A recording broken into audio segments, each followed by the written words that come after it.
Good morning to all. Today, let us learn second lecture of financial accounting, that is accounting principles and accounting standards. Accounting principles and accounting standards are made on the basis of GAAP. GAAP is nothing but generally accepted accounting principles. Accounting statements or reports are used by various groups such as shareholders, creditors, taxation authorities, investors, public and government to know about the affairs of the business. Therefore, it becomes imperative that the statements should be based on certain principles, concepts and conventions which may be regarded as fundamentals of accounting. Such fundamentals become the common platform for understanding the accounting statements or reports. It increases the acceptability of statements, results in reliable and credible financial statements. Such uniform, scientifically laid down fundamentals are termed as generally accepted accounting principles. Meaning of accounting principles. Accounting principles have been defined by the Canadian Institute of Chartered Accountants as the body of doctrine commonly associated with the theory and procedure of accounting, serves as an explanation of current practices and as a guide for the selection of convention or procedure where alternatives exist. Rules governing the formation of accounting axioms and the principles derived from them have arisen from common experience, historical precedent, statements by individuals and professional bodies and regulations of government agencies. AICPA also has given one definition on this, that is, it is the rules of action or doctrines which guide the recording, preparation, disclosure and presentation of accounting information and records and also makes the accounting statements acceptable to accounting bodies. So, on the basis of these definitions, so we can come a conclusion that it has some features. They are: accounting principles comprise a set of rules, concepts and guidelines which are useful in the preparation of financial accounting reports.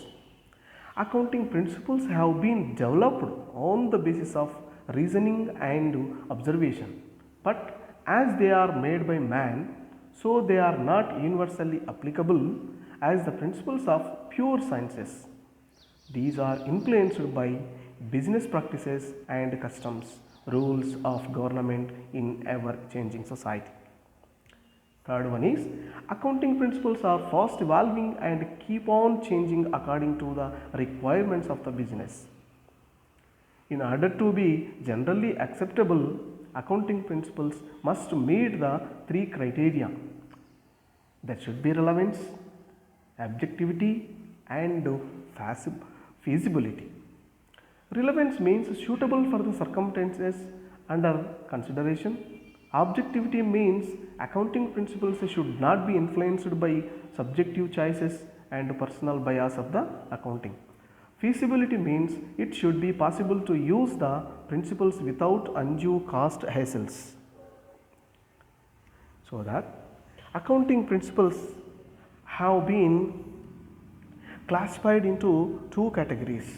One is accounting concepts and another one is accounting conventions. So, let us learn about accounting concepts. Accounting concepts denote accounting assumptions and notions which are widely accepted and fundamental to the science of accounting. The important accounting concepts are business entity concept, money measurement concept, dual aspect concept, going concern concept, accounting period concept, cost concept, matching concept and realization concept. See, these These concepts are very, very, very important. So, let us know one by one about the each concept now. So, first one is business entity concept. According to this concept is based on the assumption that the unit or entity is treated as different and distinct from its owners or contributors in eyes of accounting. All the transactions of the business are recorded in the books of transactions, books of accounts from the point of view of the business and not from the point of view of the owner. The concept is applicable for all forms of business organization. In case of partnership and sole proprietary concern, though the legal entity of the business and proprietor is the same, but for the purpose of accounting, they are treated as separate and distinct from each other. Therefore, capital and drawings account are prepared to make a distinction between personal transactions and business transactions. The owner or owners of the business are treated as creditor for the amount invested by them into the business, and the amount is credited to the capital account. Drawings account represent the amount withdrawn by the owners or contributors out of business for personal transactions.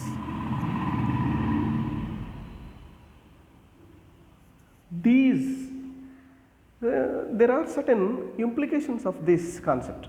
Only the transactions related to the business are recorded and reported in the books of accounts. Personal assets of the owners or shareholders are not considered in the books of accounts for the business. Income is the property of the business until it is distributed to owners or shareholders in an agreed ratio. So, this is all about business entity concept. So, next one is money measurement concept. According to this concept, only the monetary transactions which are capable of being expressed in terms of money are included in the accounting records. Events or transactions which cannot be expressed in terms of money are not recorded at all in the books of account, though they may be very relevant for business purposes. For example, dedicated employees, deadlock in the management may be very important for the enterprise, but these facts are not recorded in accounting records. However, in spite of the above limitation, it is indispensable as it provides a uniform recording base for different items used by the enterprise. There is another implication of this concept that it ignores the changes in the purchasing power of the monetary unit. A building purchased is recorded at the cost price.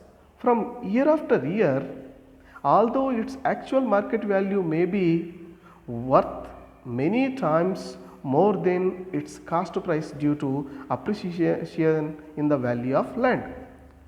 In other words, this assumption ignores inflation or deflation. However, nowadays it is considered important to provide additional data to show the effect of price level changes in the reported income, assets and liabilities. Inflation accounting seeks to deal with this concept. When it comes to third one, dual aspect concept. This is one of the most fundamental concepts of accounting. It may be stated as for every debit there is a credit. Every business transaction has a dual effect and the entry made for the transaction is recorded on the debit as well as on the credit side. It may be expressed in the form of an equation. assets equal to liabilities plus capital, and also assets equal to outsiders equity plus owners equity, so that assets equal to equities. Assets are the resources owned by the business, and equity represents the claims against the business. For example, A starts business with a cash of rupees 50,000. The dual aspect of this transaction will be assets equal to equities. Cash is 50,000 equal to capital is 50,000. In the example given above, if the business purchases goods worth 10,000 out of the money invested by the A, the situation will be like this: assets equal to equities, cash 40,000, capital 50,000 plus stock 10,000.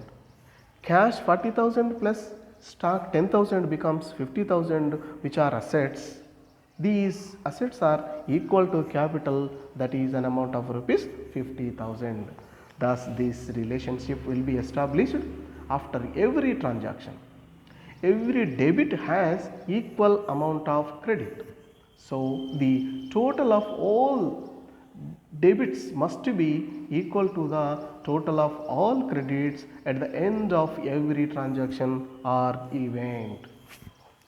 So, next concept is going concern concept. Going concern concept is: a going concern is an enterprise which is expected to continue operating indefinitely in the future. This definition is given by Koehler's Dictionary of Accountants.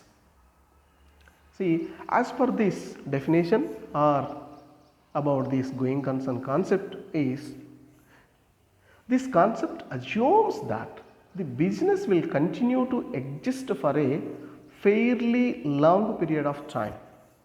It presumes the life of the business to be perpetual, and there is neither the intention nor the necessity of liquidating business in the foreseeable future.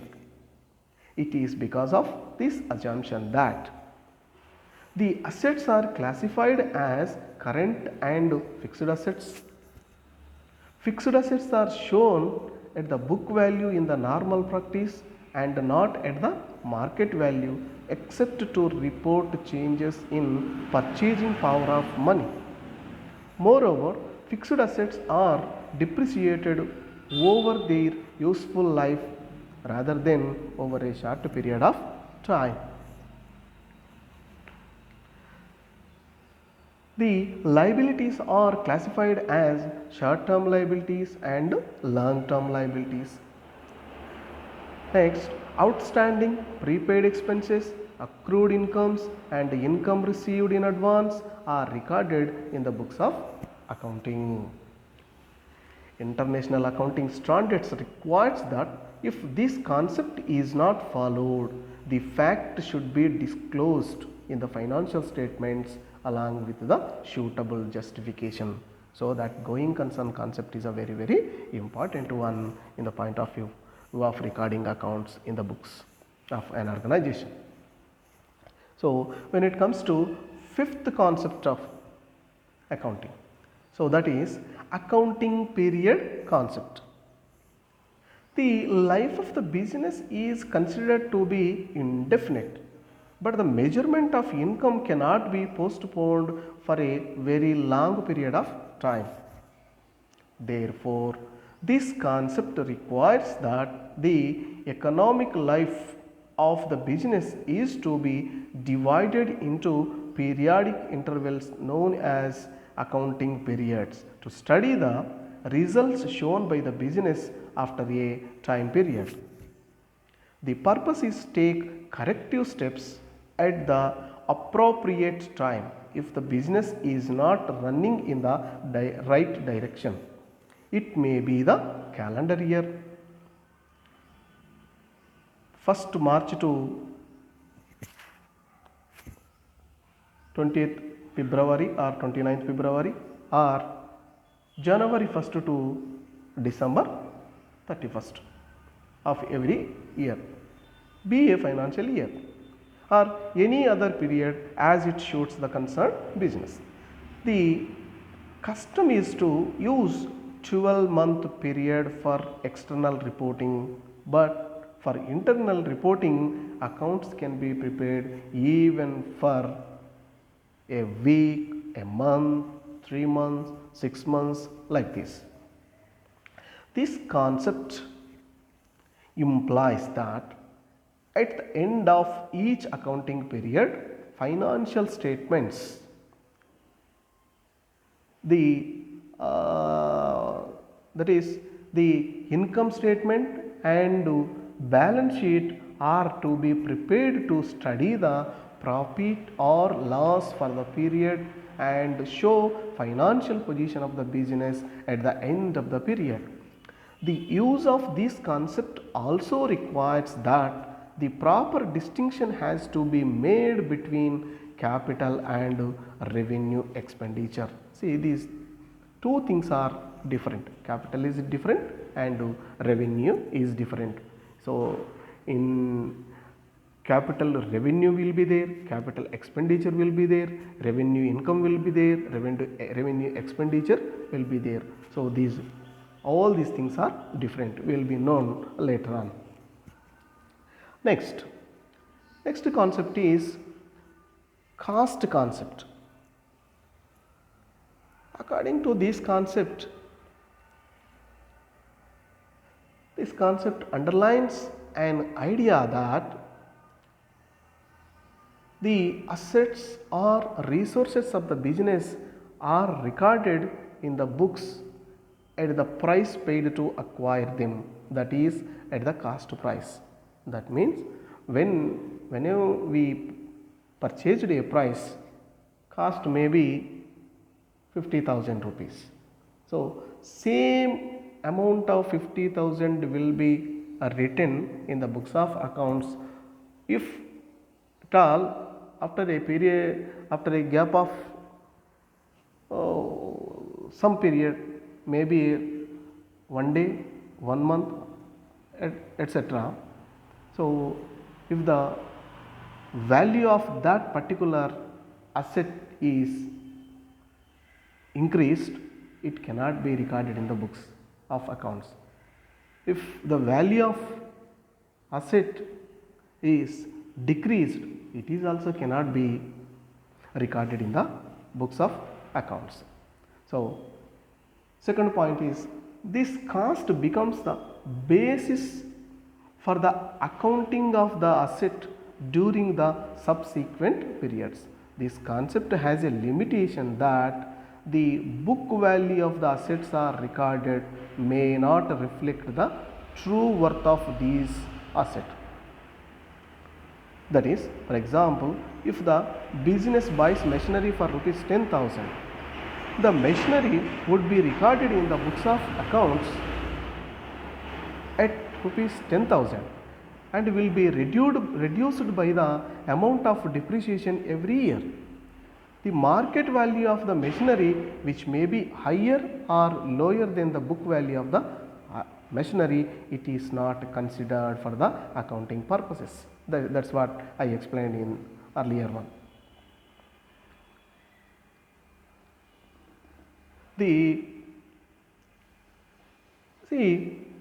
Thus the cost concept implies that the asset is recorded at cost price incurred at the time of purchase, but it gets reduced in its value by the amount of depreciation charged.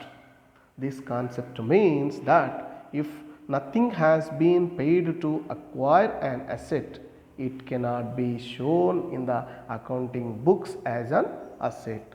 The concept brings objectivity in the preparation of financial statements. The basic idea is that the assets are to be recorded at the cost price, which is definitely more objective value than any other objective or arbitrary basis for valuation of assets. So that based on the cost concept only, we will be recording financial transactions in the books of accounting. So that it is very, very important. So when it comes to next concept, that is accrual concept. Accrual concept. According to this concept, it implies that revenue is recognized when it is realized irrespective of whether cash is received or not. Similarly, expenses are recognized in the period in which they accrue, irrespective of whether cash is paid or not. See, for example, if salaries are paid in the beginning of every month for the services received in the previous month, then at the end of accounting period, say of 12 months, salaries of 12 months is to be treated as an expense in the income statement, irrespective of the fact that the salary of 1 month is not yet paid. This concept requires adjustments to be done in respect of prepaid expenses, outstanding expenses, accrued revenue and revenue received in advance while preparing the final accounts of each accounting period. See,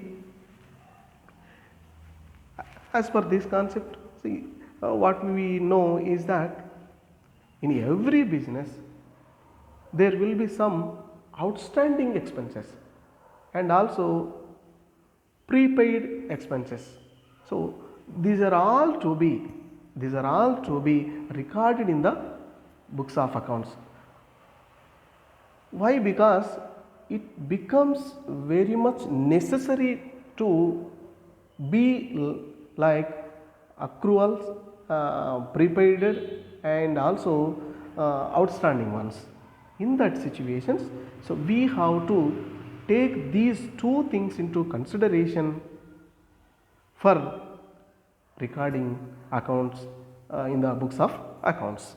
So that without having accrual basis concept, so we cannot prepare financial accounting records. If we do so, it will not show the true and fair value of accounting system.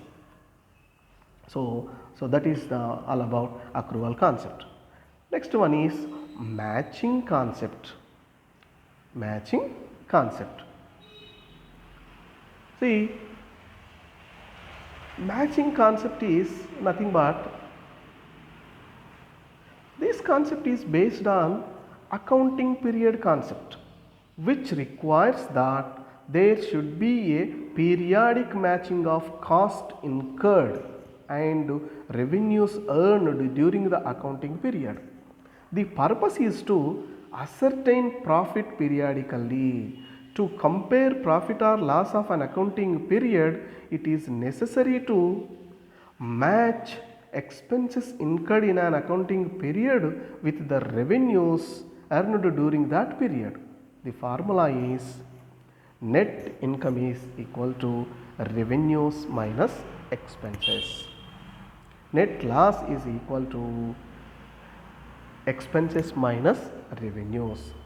Revenue is considered to be earned at the time when it is realized, that is the date when the goods are delivered or services are rendered to the customer.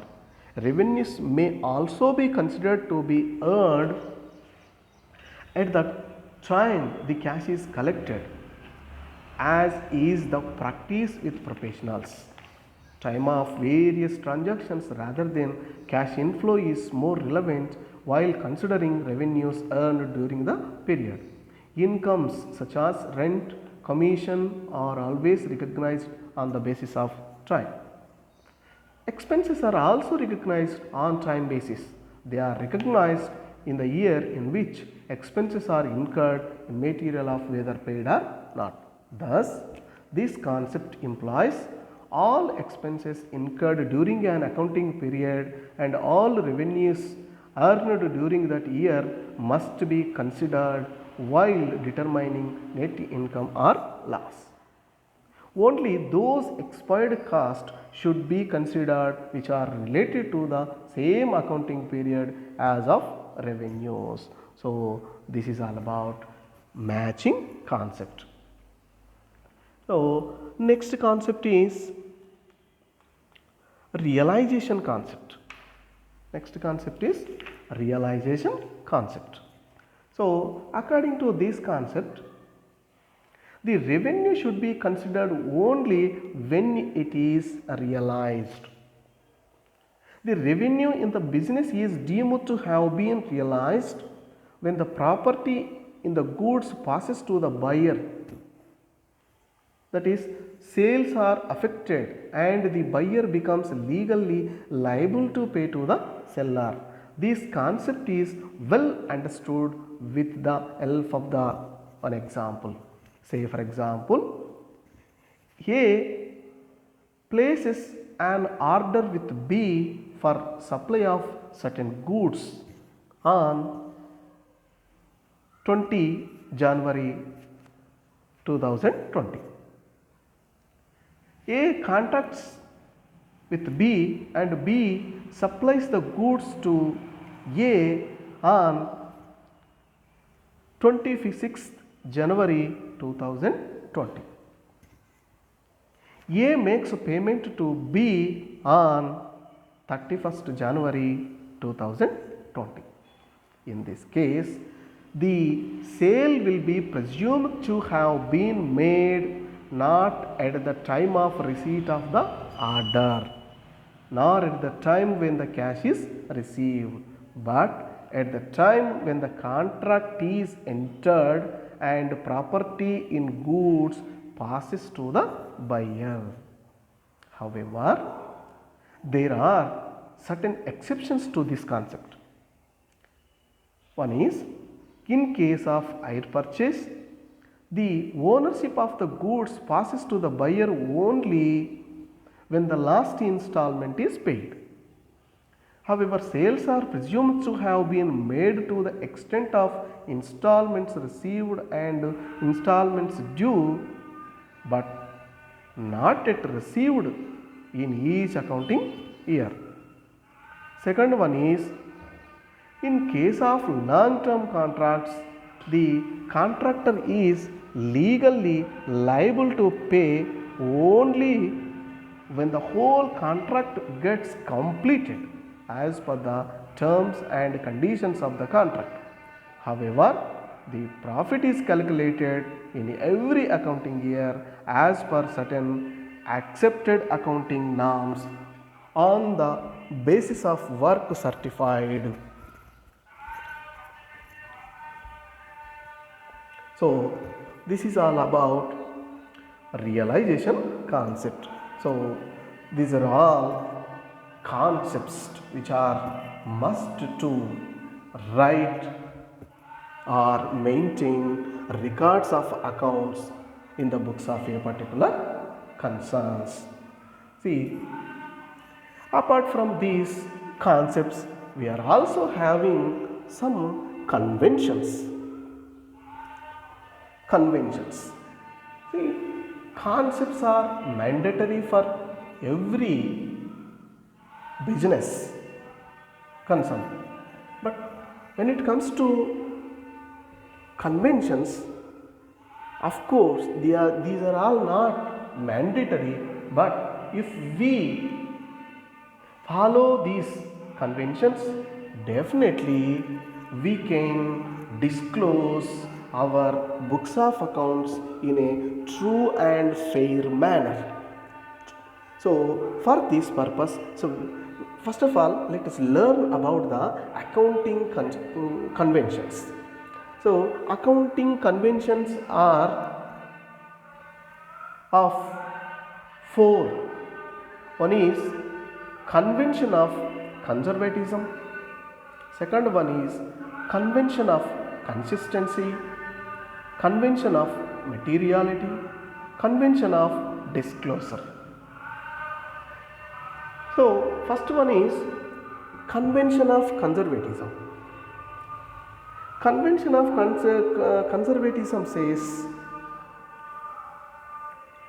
according to Kohler defines conservatism as a guideline which chooses between acceptable accounting alternatives for recording events or transactions so that the least favorable immediate effect on assets, income and owner's equity is reported.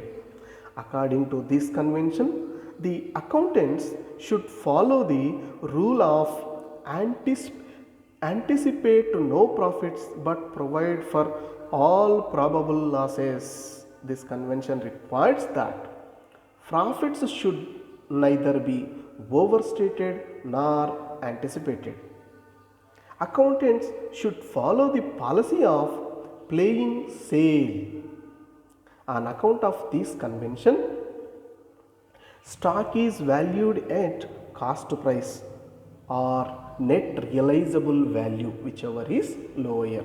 Similarly, provision for doubtful debts is made and deducted out of current year's profits, but unrealized gains are not accounted for while computing business profits. Similarly, provision is created against fluctuation in the price of investments. The critics of this convention points out that conservatism is against the principle of full disclosure. Conservatism to an excess degree will result in the creation of secret reserves by the accountants, and the financial statement will fail to depict a true and fair view of the state of the affairs of the business. This concept is applicable when there is uncertainty inherent in an activity, when there is a possibility of incurrence of loss. Probable loss will be considered and probable profits will ignored. So this is all about convention of conservatism. When it comes to second convention is consistency. Convention of consistency. This convention emphasizes the use of uniform accounting practices from one period to another period. Definitely, every business has to follow this convention system.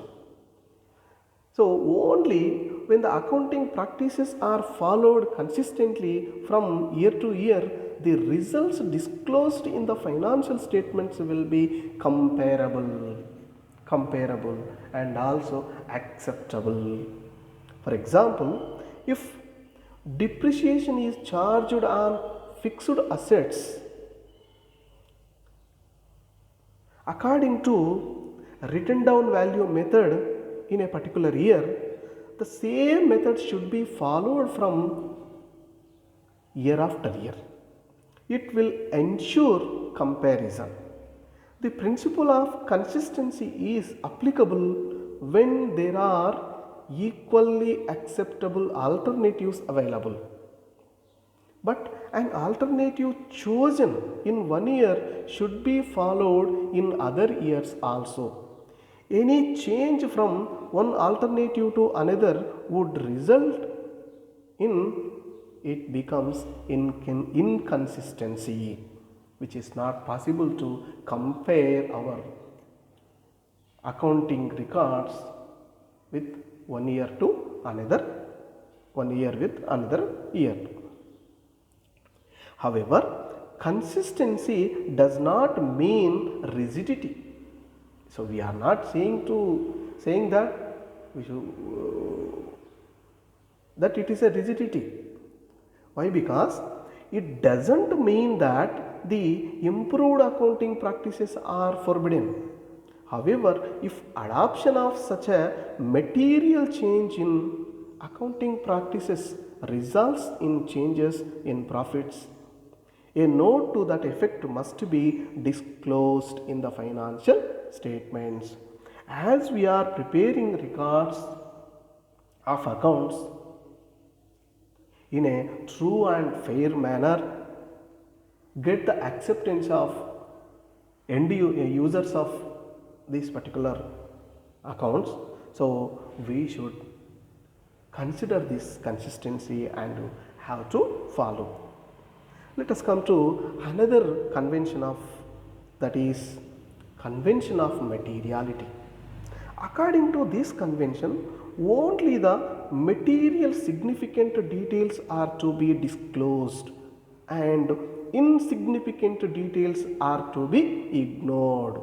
See, we will be purchasing different types of materials which may be having high value, which may be having very meager value. So according to this convention, so we have to disclose the significant value of material.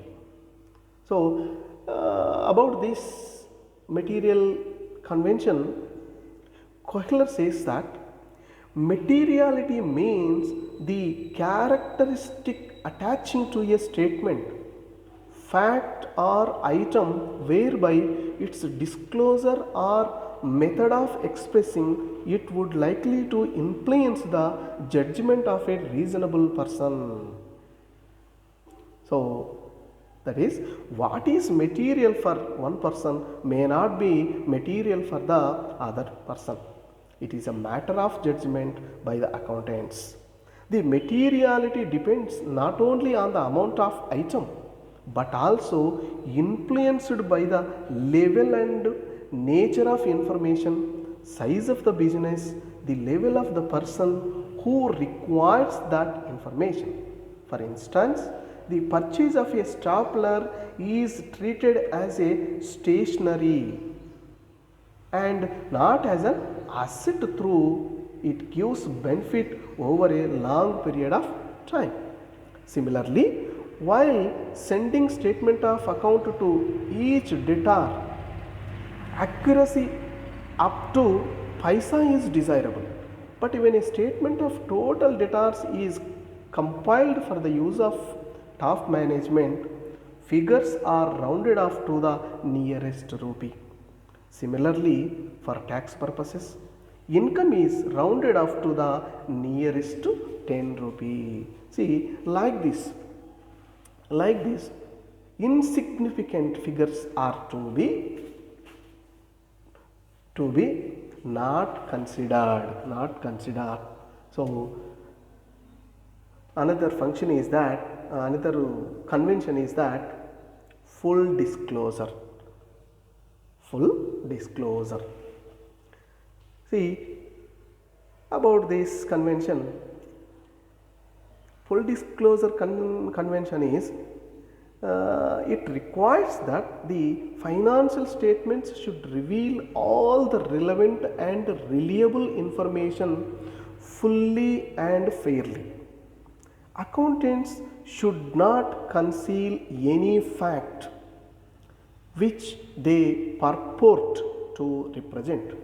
It implies that there should be a sufficient disclosure of information which is of material interest to proprietors, present and potential investors and creditors. This convention becomes more relevant in the companies form of organization where management and ownership is in separate hands. So this full disclosure convention says that if you follow this full disclosure convention, Companies Act section 11 1956 requires that the income statement and balance sheet of a company must give a true and fair view of statement of affairs of the company, and also prescribe the forms in which these statements are to be prepared. So these are the conventions of accounting. So in this lecture, so we have learned concepts and conventions of accounting. So some important standards also there. In that, accounting standard 1 is there. This is mention about the disclosure of accounting policies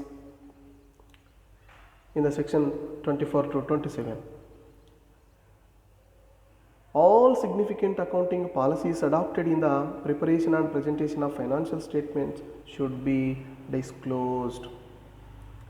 The disclosure of the significant accounting policies as such should form part of the financial statements, and the significant accounting policies should normally be disclosed at one place. So these things have been mentioned in the Companies Act regarding disclosure of full disclosure of convention. So with this, I would like to conclude this lecture. So with another topic we will meet in the next lecture.